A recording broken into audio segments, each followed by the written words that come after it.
प्रदेश छत्तीसगढ़ देख रहे हैं आप, आपके साथ मैं हूं रोशनी सिंह। मध्य प्रदेश की बड़ी बहस में आपका स्वागत है।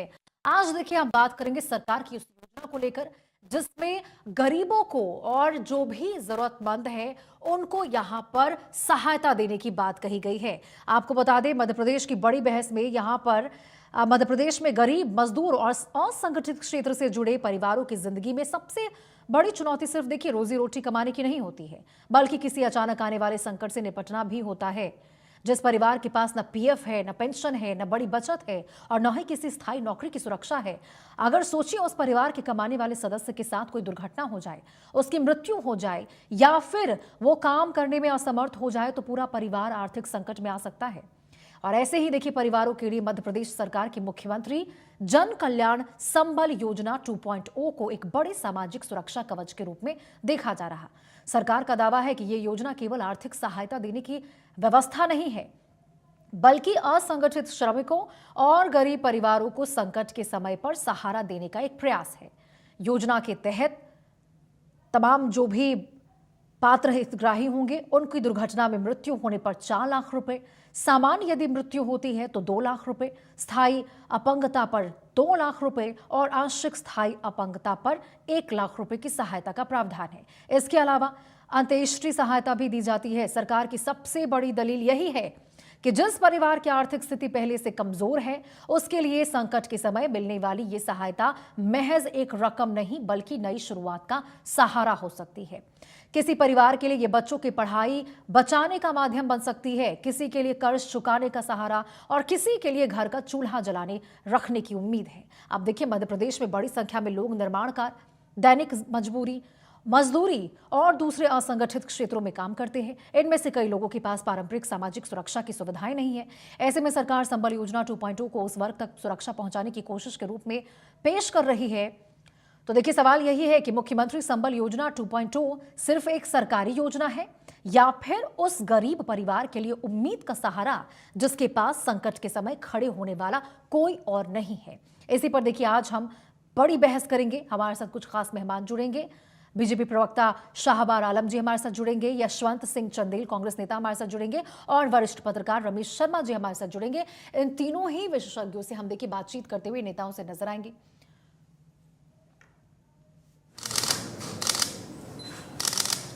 आज तो सच में रक्षाबंधन के त्योहार से पहले परिवारों से मिलकर जो संतोष हो रहा वो काफी अद्भुत है। मैं अपनी ओर से सबको पुनः रक्षाबंधन की बधाई देता हूँ, अभिनंदन करता हूँ। सच में आपके अपने पसीने से विकसित मध्य प्रदेश की एक एक ईंट जोड़कर हम सब मिलकर के कोशिश कर रहे हैं कि हमारा जो धर्म है कि आपके जीवन के प्रत्येक मार्ग के एक एक कांटे को अलग करें। आपके लिए सुख का समय आए, आनंद का समय आए। मुश्किल की इस परिस्थितियों में सरकार आपकी अपनी है। किसी भी श्रमिक परिवार पर कोई भी विपत्ति आए तो माननीय मंत्री जी हम सब आपके साथ खड़े हैं। मेरी अपनी ओर से आज के साथ ये जो 9,150 संबल हितग्राहियों के लिए 203 करोड़ की राशि दी रहा है। सच में ये राशि यथा योग्य अलग अलग सभी प्रकार के भाइयों बहनों के लिए हाथ में राशि पहुंच रही है। कठिन दौर में हाथ में आने वाली राशि हमारे कष्ट को थोड़ा कम करती है। मैं अपनी ओर से प्रदेश के 1,84,00,000 श्रमिकों को ये जो सहारा दे करके बड़ी योजना है जिसके कारण से हम कई लोगों के कष्ट में अपनी मदद का हाथ बढ़ाते हैं और हमारे नौजवान एक और ऑनलाइन प्लेटफॉर्म के माध्यम से भी काम कर रहे हैं और काम का तरीका भी बदला है। गिग और प्लेटफॉर्म वर्कर्स को संबल योजना में शामिल किया गया है। ये उसी का अगला हिस्सा है। आप सबका वंदन, अभिनंदन।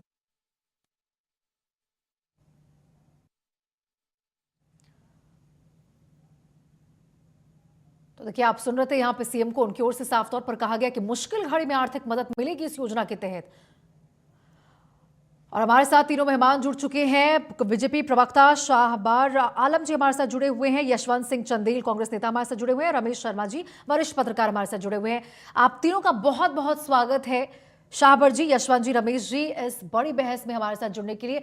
सबसे पहले शाहबार जी आपका रुख करना चाहूंगी शाहबर जी, सरकार जो है वो बता रही है कि गरीबों के लिए और जो असंगठित श्रमिक है या फिर जो भी जरूरतमंद है उनके लिए एक सामाजिक सुरक्षा का कवच है। ये मुख्यमंत्री संबल योजना 2.0 दावा किया जा रहा है कि जमीन पर इससे बहुत बड़ी सहायता लोगों को मिलती हुई नजर आएगी। इससे पहले कि विपक्षी दल इसके ऊपर कोई भी बयानबाजी करे या फिर, क्योंकि देखिए विपक्षी दल का काम है घेरना, आप जरा विस्तार से हमें बता दीजिए कि कैसे और किन लोगों को इस योजना के तहत मिलने वाली है सहायता। इसके बाद आगे बढ़ेंगे। देखिए, गरीब श्रमिक परिवार जो हैं, ये उनकी योजना है, मुख्यमंत्री जन कल्याण योजना संबल 2। इसकी 11वीं किस्त के रूप में 9,149 पात्र हितग्राहियों को 203 करोड़ की सहायता राशि सिंगल क्लिक के माध्यम से पात्र हितग्राहियों के आज खाते में अंतरित की गई। संबल योजना के से अब तक प्रदेश के 1,84,00,000 से अधिक पंजीकृत श्रमिकों को सामाजिक सुरक्षा और अन्य योजनाओं के माध्यम से लाभ पहुंचाया गया। तो ये एक संबल है उन परिवारों के लिए, मोहन यादव जी का मतलब भारतीय जनता पार्टी सरकार का, जो बहुत गरीब हैं, असहाय हैं, श्रमिक लोग हैं। और इनके लिए जैसा आपने अभी बताया कि अगर इनके परिवार में कोई मृत्यु हो जाती है तो अंत्येष्टि के लिए भी 5,000 रुपए हैं, और अचानक तुरंत के लिए फिर 4 लाख और 2 लाख रुपए का प्रावधान है उनका, अगर मृत्यु हो जाती है या एक्सीडेंट होता है। तो ये एक बड़ी राहत है उस परिवार के लिए जिसको कोई नहीं देखता, जो सिर्फ भगवान के भरोसे रहता है। ये उन लोगों के लिए जो है एक बड़ा सहायता मिलेगी, और ये 11वीं किस्त है। दूसरा, मध्य प्रदेश सरकार द्वारा गरीब युवाओं और किसानों के आर्थिक उत्थान और स्वरोजगार के लिए गरीब कल्याण मिशन के माध्यम से उद्यमी योजनाओं और बागवानी के माध्यम से कई कार्यक्रम चलाए जा रहे हैं। गरीब कल्याण मिशन के राज्य में वर्ष 2028 तक पूरी तरह से गरीबी को खत्म करने का लक्ष्य है भारतीय जनता पार्टी का। तो ये लक्ष्य के तहत शाहबर जी कोई उदाहरण जरा दे दीजिए आप कि सरकार के पास ऐसे परिवारों का कोई उदाहरण है जिनको जमीनी स्तर पर वाकई सहायता मिली हो और उनका जीवन संभला है इस संबल योजना के तहत। बोल रहा है, ये 11वीं किस्त जा रही है जो मैंने आपको बताया, 203 करोड़ रुपए की जो राशि है, ये सहायता ही है, और ये गरीब परिवार के लिए, श्रमिक परिवार के लिए, इसके लिए। और इसके अलावा सरकार महिलाओं, युवाओं और किसानों के लिए उनकी चिंता अलग कर रही है। अभी आपने देखा होगा कि राखी से पहले अपनी बहनों को डॉक्टर मोहन यादव जी ने 1,750 रुपए, 250 रुपए बढ़ा करके उनके खाते में डाले। ये प्रेम है अपनी बहनों से। दूसरा, युवाओं के रोजगार की अगर मैं बात करूं तो निवेश के माध्यम से, मैंने आपको बताया होगा पहले भी कि 32 लाख करोड़ के निवेश आए, जिसमें 10 लाख करोड़ के निवेश धरातल पर उतर चुके हैं इन्वेस्टर समिट और विभिन्न औद्योगिक नीतियों के तहत। 11 जिलों में औद्योगिक विकास योजना के माध्यम से उज्जैन, देवास, शाजापुर, रतलाम, सीहोर, सागर, गुना, ग्वालियर, जबलपुर, कटनी और रीवा, इन जिलों में भी जो है उद्योग स्थापित हो रहे हैं। तो सरकार निरंतर सभी वर्गों के लिए कार्य कर रही है। धार जिले की अगर मैं बात करूं तो देश का सबसे बड़ा पीएम मित्र पार्क, जिसमें वस्त्र उद्योग के लिए विकसित हो रहा है। इसके अलावा ऑप्टिकल फाइबर और लिथियम बैटरी का स्टोरेज भी बनाया जाएगा। उज्जैन में विक्रम उद्योग पुरी क्षेत्र में ऑटोमोबाइल और अन्य इकाइयां स्थापित हो रही हैं। तो सरकार तो हर वर्ग के लिए चिंता कर रही है, और ये हमारा दायित्व है। जी, अब आप अपनी प्रतिक्रिया जरा दीजिए, क्योंकि देखिए शाहबर जी ने पूरे विस्तार से बता दिया है कि आखिरकार ये जो संबल योजना 2.0 है किस प्रकार से जरूरतमंद है, एक सुरक्षा कवच है उन परिवारों के लिए जो कि अपने उस वक्त पे सहारा उनका कोई नहीं बन पाता है जब उनको सबसे ज्यादा जरूरत रहती है। आपको क्या लगता है इस योजना की जरूरत है? अगर हाँ तो फिर बताइए इसके बारे में। मुझसे पूछा आपने? जी यशवंत जी। रोशनी जी, सर्वप्रथम आपको, आदरणीय शर्मा जी को और आलम जी को नमस्कार जी। और रोशनी जी, संबल योजना जब इन्होंने 1.0 चालू की थी, 1.0 से 2.0 में जब इन्होंने शिफ्ट किया, उस योजना में रोशनी जी करीब 30 लाख से ज्यादा हितग्राहियों के नाम इन्होंने कट कर दिए। बाद में जब उनमें से कुछ हितग्राहियों ने अपील की तो उनके नाम जोड़े गए, और बाकी लोगों ने तो अपील ही नहीं की, उन्होंने तो उस योजना से अपना वो हो गया। दूसरा, जो सबसे बड़ी इस योजना में एक जो समस्या आ रही है रोशनी जी, ई केवाईसी की प्रक्रिया। ई केवाईसी में क्या होता है, आपको आधार को समग्र आईडी से आपको लिंक करना पड़ता है। आप जानती कि ग्रामीण एरिया के जो लोग होते हैं, हमारे आदिवासी भाई हैं, दूरस्थ रिमोट एरिया में जो लोग रहते हैं, अगर उनके नाम में अगर थोड़ा सा भी स्पेलिंग भी मिसमैच है तो वो उनका आधार से उनका वो लिंक नहीं हो पाता। एक बहुत बड़ी दिक्कत आ रही है फिंगरप्रिंट की। उनके हमारे जो मजदूर वर्ग के जो साथी हैं उनके फिंगरप्रिंट लग नहीं पाते, या फिर उनके पास मोबाइल नहीं है तो वो वहां पर ओटीपी दे नहीं पाते, जिस कारण से लाखों फॉर्म रिजेक्ट हो रहे हैं। सरकार को मुझे लगता है कि इन चीजों पर भी सोचना चाहिए, और फिंगरप्रिंट और ओटीपी के कारण अगर उनके फॉर्म रिजेक्ट हो रहे हैं तो इसको रिजेक्ट होने से कैसे बचाया जाए और पात्र शाहबाज जी हितग्राही को जवाब उस दीजिएगा पर कि संबल इस ये योजना का लाभ योजना मिले। 2.0 की तीसरा, सफलता रोशनी जी, कैसे, जिस इस उद्देश्य से योजना जिस में लक्ष्य के साथ आप इस इस योजना को योजना लेकर में आए हैं, जो कैसे एक सफल हो मिनट, इस पाएगा? जो योजना में यशवंत जी जो बता रहे हैं कि दिक्कतों का सामना करना हितग्राही पड़ रहा है। होता है उसकी मृत्यु के बाद जो राशि आती है वो कई कई मतलब 3-4 साल, शिवपुरी में तो एक मामला आया कि 2019 में राशि स्वीकृत हुई और 5 साल तक उसके खाते में राशि आई नहीं। जब उसने सीएम हेल्पलाइन में फोन लगाया, कंप्लेन की, तब जाके पता चला कि इसका तो इसके खाते में पैसा ही नहीं गया है।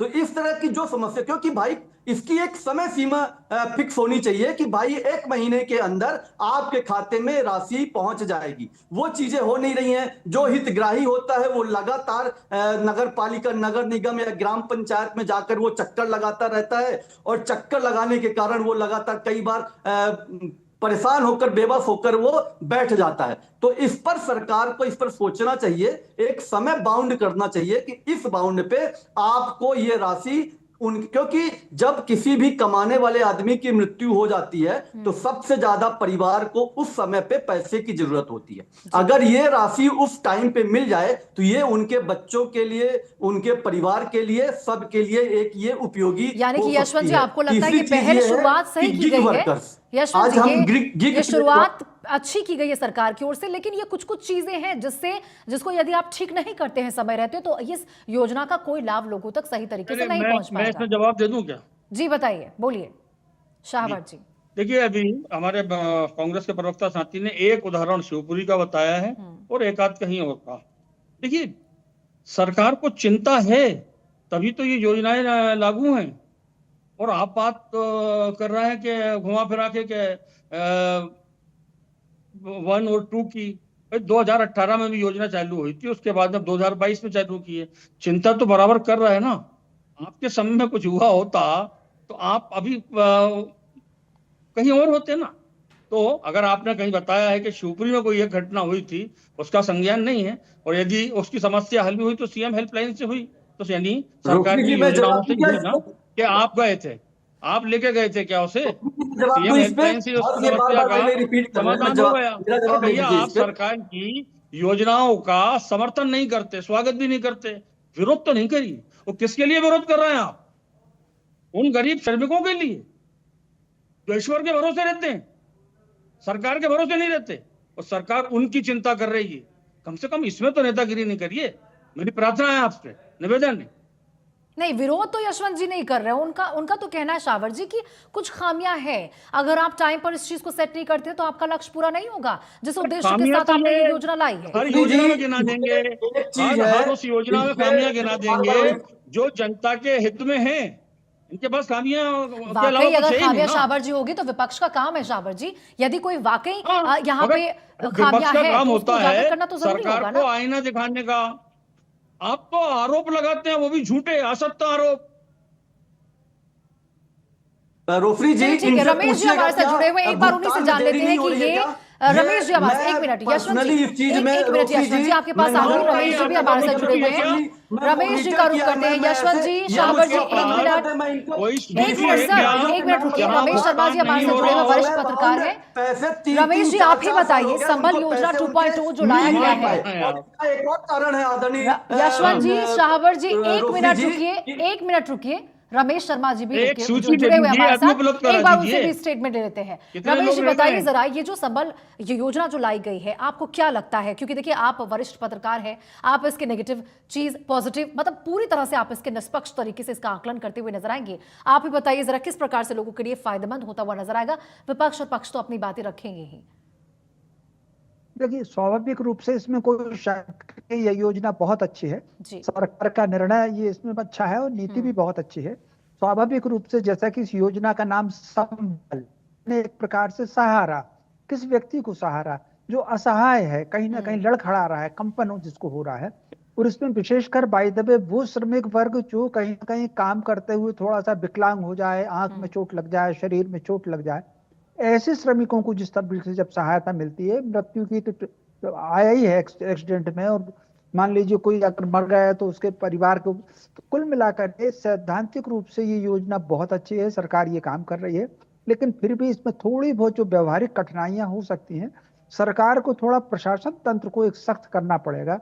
कई बार प्रशासन तंत्र का जो निचले स्तर का है उसकी लापरवाही के कारण या उसकी नहीं अनदेखी पहुंच के पाती कारण योजनाएं। जो जी। वास्तविक हितग्राही हैं उनको थोड़ी सी कठिनाई हो जाती है।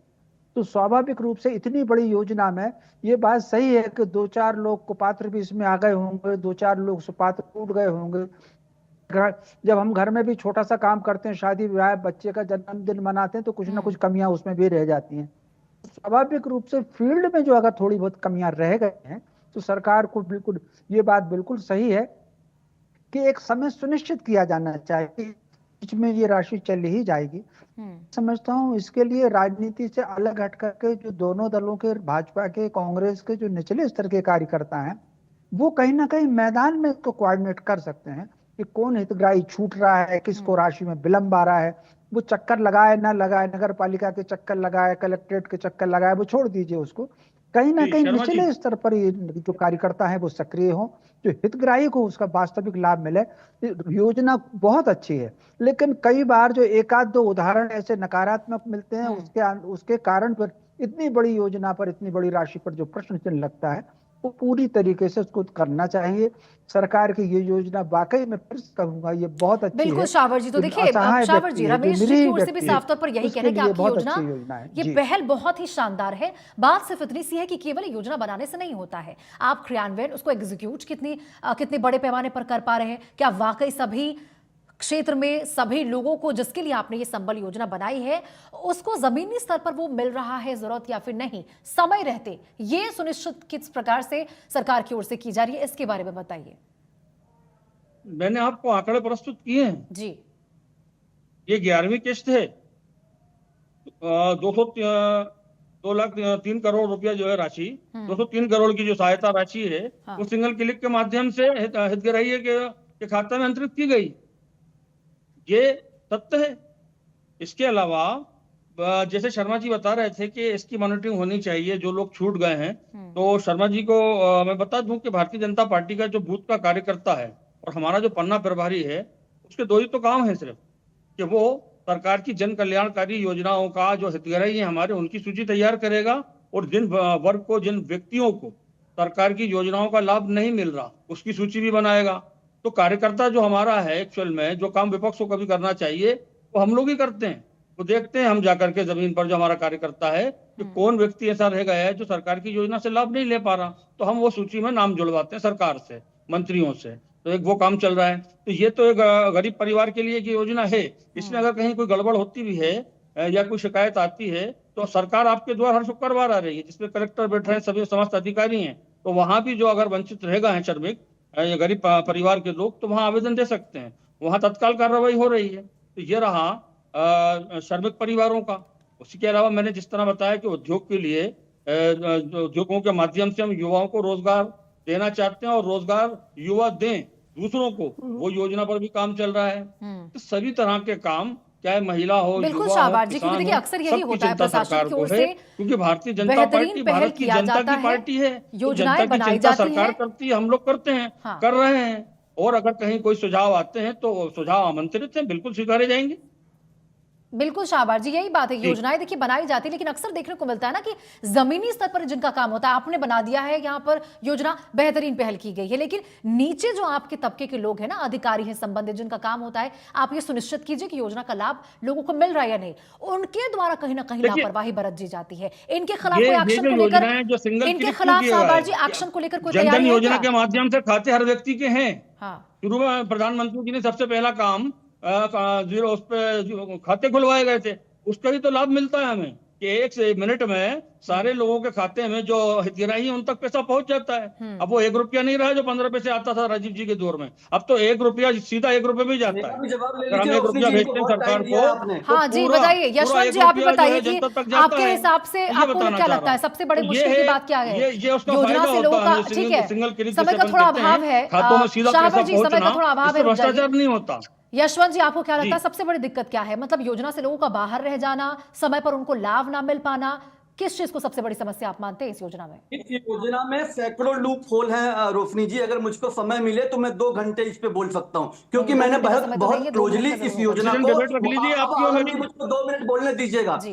मैंने शाहवर बहुत जी। क्लोजली 2 घंटे इसको के डिबेट मॉनिटर मेरे किया साथ है। कर लीजिए पहला आप। ठीक है इसमें शाहवर जी, ये मेरे है पास इतना समय कि है नहीं। इसमें जिला यशवंत जी के श्रम पास 1 मिनट अधिकारी का को वक्त है, जी बोलिए। नोडल अधिकारी इन्होंने बताया है, और वो श्रम अधिकारी जो होता है उसकी मॉनिटरिंग वो सही ढंग से बहुत नहीं करता, प्रभावी सत्यापन नहीं होता, जिससे पात्र हितग्राही जो है इस योजना से छूट जाता है। और मैं कहता हूं कि अगर आप इतना ये है तो इस पे कोई एक मोबाइल ऐप आप क्यों नहीं डेवलप करते, जिससे कि कोई जो भी हितग्राही है वो घर बैठे ही अपना ट्रैकिंग कर ले कि उनका फार्म कहां तक पहुंचा है और उनकी राशि कब उनके खाते में आ जाएगी। आप अरे इस 1 पर कोई करोड़ कॉल 84 सेंटर लाख क्यों नहीं बनाते? पंजीकृत इसमें ऐसे ही होगा वो सर्वे कहीं किया। पर आलम जी 1 मिनट, वो कहीं पर कॉल करके हाँ। अपनी उसके अंदर जो डाउट है कि उसका पैसा कहां गया, कई बार उसको अंत्योष्टि की पीएम राशि जो हेल्पलाइन। 5,000 होती है वो राशि भी उसको नहीं मिलती, उस कॉल सेंटर पे वो कॉल करके अपनी बात को पता कर ले। ये देखिए चीज भी शाहवर नहीं जी, इसको करेंगे। कमियों के फिर तौर एक पर चीज लेने से आती है बेहतर है इस कि पे, आप इसको रोशनी जी, कि यहाँ पर एक बात इस योजना आपको पे एक एग्जांपल इन्होंने क्या बताया जा किया रहा है है, उसके अभी, तौर पर लीजिए। नाम रमेश जी, कटने की फाइनल कमेंट नाम आपसे लेना कटने के चाहूंगी। लिए